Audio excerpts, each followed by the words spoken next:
Welcome to Dad's Reflecting, the podcast where we dive deep into lessons learned from life, leadership, and fatherhood.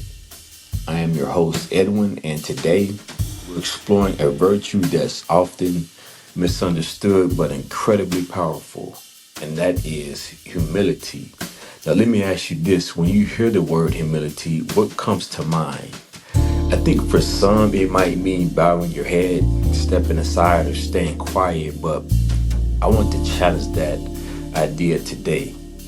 Through my experience, humility isn't about shrinking yourself. It's about showing strength through self-awareness, openness, and respect. And as dads, leaders, and as well as humans, it's one of the most important tools we have. So I ask again, what is humility? And this comes from, once again, my own personal experience. Humility is, for me, has been the ability to see yourself clearly, not too high, not too low, but as you truly are. It's recognizing your strengths while being aware of your limitations. I'll admit it, humility hasn't always been easy for me. There was a time when I thought being humble meant staying quiet, even when I had something important to say. But over time, I learned that true humility isn't about staying small, but more about showing up with confidence while making space for others.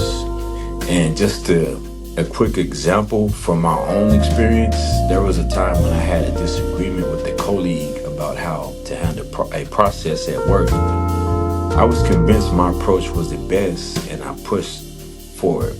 Later, after taking a step back and reviewing the details, I realized I had overlooked a key point that they had made. And instead of brushing it off, I went back and admitted I was wrong. So rather than creating tension, my honesty strengthened our working relationship. They appreciated my willingness to own up to my mistake, and it opened the door for more collaboration in the future. And at that moment, taught me that humility isn't just for others, it's also a gift that we give ourselves as well. And as a dad, I found that humility is one of the most important lessons we can teach our kids, but it's not something you teach by telling them. You have to show it. We have to show it through our actions. For example, there was a time when I made a mistake as a parent. One evening, my son was fussing nonstop, and I was exhausted from a long day. Frustrated, I assumed he was just being difficult and hurried through bedtime without much patience. Later, I realized he wasn't just fussy, he was teething and in pain. Instead of brushing it off, I held him closely and apologized. Daddy got it wrong. Even though he's too young to understand my words, I know he felt the comfort in my embrace. That moment taught me that humility isn't just for others, but as I mentioned before, it's a gift we give ourselves, as I mentioned again. And acknowledging when I fall short makes me a better parent, and it strengthens the love and trust between us. And in that moment, wasn't just modeling humility, I was teaching my son that it's okay to admit mistakes and learn from them. That's how trust is built, by being human and showing them it's okay to be human too. And humility isn't just important in the home, it's a superpower in leadership too, whether we're leading a team, a family, or even ourselves. Humility is what separates good leaders from great ones. And think about the best leaders we've encountered. Were they the loudest person in the room, or were they the ones who listened? The ones who admitted when they didn't have all the answers but empowered others to step up.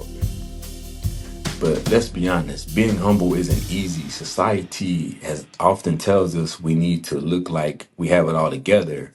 We're told to avoid showing weakness or admitting fault. And here's the thing, humility isn't about weakness, it's about strength. It takes courage to say, I don't know, or I was wrong. It takes even more courage to stay open when someone critiques you. If you're like me, you've probably struggled with this at some point. The key is to remind yourself that humility doesn't make you less, it makes you more trustworthy, more relatable, and ultimately more human. So how can we practice humility in our daily lives? Here are just a few simple ideas that I am learning to implement in my everyday life. And first one being practice gratitude. Take the time every day to reflect on the people and experiences that shaped you. Gratitude keeps you grounded. And second being listen more and talk less. Next time you're in a conversation, focus on truly listening instead of planning your response. And third being own your mistakes. When you mess up, own it. Apologize sincerely and focus on making it right. It's not about being perfect, it's about being present and willing to grow. So, as I wrap this up today, I want to leave you with this thought. Humility is a lifelong journey. It's not something you master, it's something you practice every day in big ways and small. Whether it's admitting you're wrong, stepping aside so someone else can shine, or simply saying, I don't know. Humility reminds us that we're all learning and growing still and figuring it out as we go. So here's my challenge for you this week. Find one moment where you can practice humility. Maybe it's apologizing to someone, admitting you don't have all the answers, or simply listening with an open heart. And pay attention to how it feels and what it changes in you. So with that being said, thanks for joining me on this week's episode of Dad's Reflecting. If this resonated with you, I'd love to hear your thoughts.